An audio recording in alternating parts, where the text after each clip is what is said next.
कि मुझे सुनाई नहीं दिया, मैं सो गया। दोबारा फिर हम दोनों को नचाया उसने और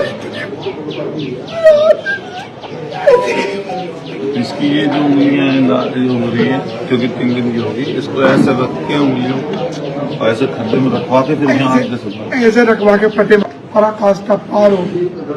ऐसी ऐसी अगर आने वाले समय हो तो बातें होती हैं, लोग जो है गरीब लोगों की मदद नहीं करेंगे। ललिता गौतम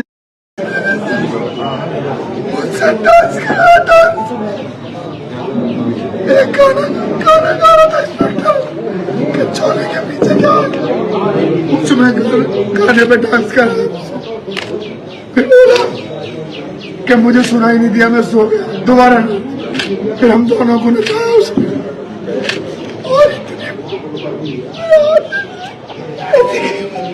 इसकी ये जो उंगलियां जो हो रही है, क्योंकि 3 दिन की होगी, इसको ऐसे रख के उंगलियों और ऐसे खड्डे में रखवा के फिर यहाँ ऐसे रखवा के पटे पराकाश का पार हो। ऐसी ऐसी अगर आने वाले समय हो तो बातें होती हैं, लोग जो है गरीब लोगों की मदद नहीं करेंगे। ललिता गौतम उम्मीद तो कम है, ये अगर आप बोल रहे ना, उम्मीद कम है कि उसका अरेस्ट किया जाएगा, क्योंकि उसको और ज्यादा ऊपर मुकाम मिलेगा। और जान रहा है, अरे ये लोग का देखिए इलेक्शन का टाइम है वहां पे, अभी इलेक्शन के लिए ना ये हिंदू मुस्लिम करने का एक विवाद छेड़ रहा धीरे धीरे, क्योंकि राम मंदिर मुद्दा, अरे उनका 10% वोट है और लोगों का 90% वोट है। 90% लोग समझ नहीं पाते। सर वो चीज आप देखें तो ओबीसी का वोट, ओबीसी कितना परसेंट है देश में, लेकिन ओबीसी का कहाँ पे हक अधिकार है, कहीं पे मिल रहा है ओबीसी को? कहाँ पे? देखिए हर जगह पे वही लोग का राज चल रहा है। क्यों चल रहा? क्योंकि ये लोग ने जो बांधे ना, जो धर्म के बंधन में बांधे, ओबीसी तो सबसे ज्यादा मनुवादी है। मनुवादी नहीं, धर्म के बंधन में जो बांधे ना इन लोगों को, धर्म से निकल नहीं पा रहे कि धर्म का छोड़े भाई, हम अपने बच्चे के लिए, शिक्षा के लिए, स्वास्थ्य के लिए, बिजली के लिए, पानी के लिए, रोजगार के लिए, ये सब चीज के लिए उठा नहीं रहे आवाज, क्योंकि इन लोगों को मिल जाता है, मालूम इलेक्शन का टाइम आ रहा है, पैकेज मिल जाएगा, 2-2 हजार 5-5 हजार ऐसे मिल जाएगा, और सरकारी की तरफ से एक मिल जा रहा है। अभी जैसे उत्तर प्रदेश में आप देखिए 50 हजार देने की बात हुई है, तो वही हो रहा है, ये सब पैकेज मिल जाता है। इन लोगों को क्या लगता है कि वोट हमें तो मिल ही जाएगा पैसा देकर, इन लोगों को क्या करना, जय श्री राम बुलवाना, भगवा झंडा लेके हिंदू नाम का जपना ऐसा कर रहा है। लेकिन ओबीसी को या दलितों को इतनी समझ नहीं है कि हमारे अधिकार छीन रहे हैं धर्म के नाम पर। नहीं देखिए, अधिकार छीन रहे धर्म के नाम पे, आप देख रहे हैं ना, लेकिन यहीं पे धर्म का दूसरे खतरा भी तो आ रहा है ना। आप खतरा देखिए, धर्म के नाम पे अधिकार छीने जा रहे हैं, लेकिन धर्म को खतरा भी पड़ रहा है ना। और खतरा किससे? मुसलमान से खतरा है, क्योंकि मुसलमान ही तो मतलब 2014 के बाद देश में ना खतरा सबसे बड़ा है, और कोई है?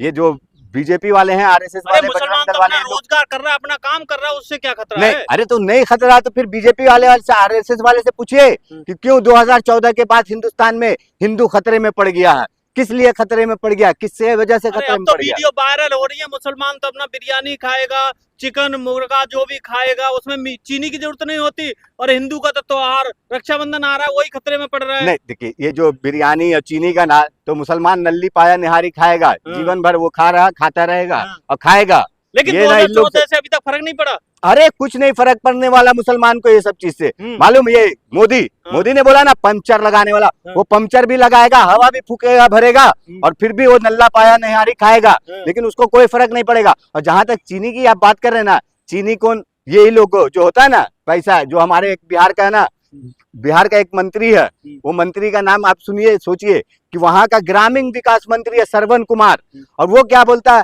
अरे भाई शक्कर महंगा हुआ तो क्या फर्क पड़ता है, शक्कर खाने से ज्यादा डायबिटीज होता है, हाई ब्लड प्रेशर होता है। अरे भाई डायबिटीज हाई ब्लड प्रेशर किसको हो रहा मालूम? इन जैसे नेताओं को, जो ना देश की जनता का, जो जनता का हित का पैसा खा रहे हैं, बैठ रहे हैं, और उन लोगों को डायबिटीज होता है, और वो अपना बता रहे हैं कि हम लोग को डायबिटीज होता है इसलिए शक्कर महंगा हुआ, शक्कर कम खाओ। ब्रजभूषण कह रहा है कि यदि शक्कर महंगा होगा, चीनी महंगी होगी, तो किसान को फायदा होगा। नहीं, किसान को फायदा किस तरीके से होगा? शक्कर महंगा हो रहा है, चीनी महंगा हो रहा है, गुड़ महंगा हो रहा है, जो गुड़ महंगा हो रहा है, भूरा बनता है, हर एक चीज शक्कर से बनता है। शक्कर से इनका कहने का मतलब ये है, ब्रिजभूषण सिंह का, कि भाई शक्कर महंगा हो रहा तो आप गन्ना उगाओ। अरे भाई गन्ने का 1-1 साल 2-2 साल का पैसा पेंडिंग है सरकारी खाते में, वो बताओ कि क्यों नहीं उसका पैसा मिल रहा किसान का?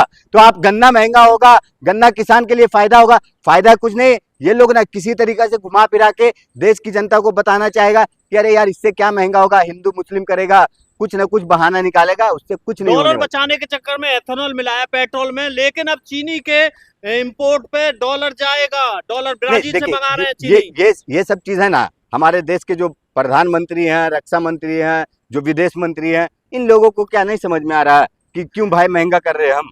आप बताइए, ये चाय वाला प्रधानमंत्री, जो चाय बेचने वाला, आज चाय पीने के वादे कर दिया देश की जनता को। अरे जाओ चाय टपरी पे, मालूम 20 रुपया 25 रुपये का चाय मिल रहा, कहीं पे 40 रुपये का चाय मिल रहा। अरे तुम चाय किस तरीके से बेचा था? 10 पैसा 5 पैसा में बेचा था।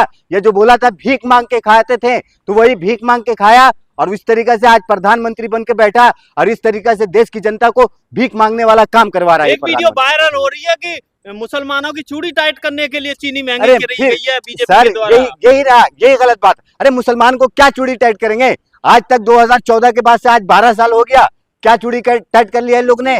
कुछ नहीं किया। इससे देखिए हमारे देश की जनता का, जो गरीब मजलूम है ना, उन लोगों को बेचारे को दुख तकलीफ होता है। गिरफ्तार नहीं हुए, एसएसपी अविनाश पांडे गिरफ्तार नहीं हुए, कौन बचा रहा है? योगी जी, योगी पुलिस या कोई और? नहीं, कौन बचा रहा होगा? आपको क्या लगता है कौन बचा रहा है? योगी जी बचा रहे हैं ना, डायरेक्ट बोल रहे भाई योगी जी बचा रहे हैं, क्यों नहीं गिरफ्तार कर रहे? यही योगी जी बोलते थे ना, पिछले मोड़ पे आपको मिलेगा यमराज।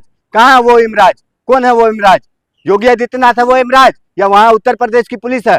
कौन है? अरे ये सब ना देखिए जुमलेबाजी करते कुछ। चंद्रशेखर को गाली देने का मतलब क्या समझते हैं? चंद्रशेखर को गाली देने का मतलब ये है कि आप चाहे कुछ भी कहो, कुछ भी करो, हमारा जो है हम करेंगे, हमको कोई कुछ नहीं कर सकता, कानून भी हमारे को जेल में नहीं डाल सकता। और चंद्रशेखर को जिस तरीके से गाली बका, आप सोच लीजिए कि मतलब एक सांसद नगीना का उसको इस तरीके से गाली बक रहा, आम जनता जो आम गरीब जनमानस है उसको किस तरीके से बीजेपी लोग मैसेज पता देना चाह रही है कि तुम्हारे नेता को भी गाली देंगे हाँ। हम, और एलओपी को 6-8 घंटे थाने में बैठा के रखेंगे, तो- किसी की कोई सुनवाई नहीं होगी। नहीं, तो ये लोग का तो मैसेज है ना, ये है क्या? आपको समझ में नहीं आ रहा है? ये मैसेज ही है कि देख लीजिए आप चंद्रशेखर को किस तरीके से गाली बका गया। और उसके बाद जो एलओपी का आप बता रहे हैं, जननायक राहुल गांधी जी 8 घंटे एक एफआईआर दर्ज कराने के लिए, वो भी अज्ञात के नाम पे हुआ, और उसके बाद भी ये लोग किस तरीके से बेशर्मी से बात करते हैं कि भाई हमारा देश में संविधान से चल रहा। अरे संविधान से नहीं, ये मनुस्मृति से चला रहे, और मनुस्मृति देश में नहीं चलेगी। देश का झंडा तिरंगा नहीं चलेगा दो रंगा।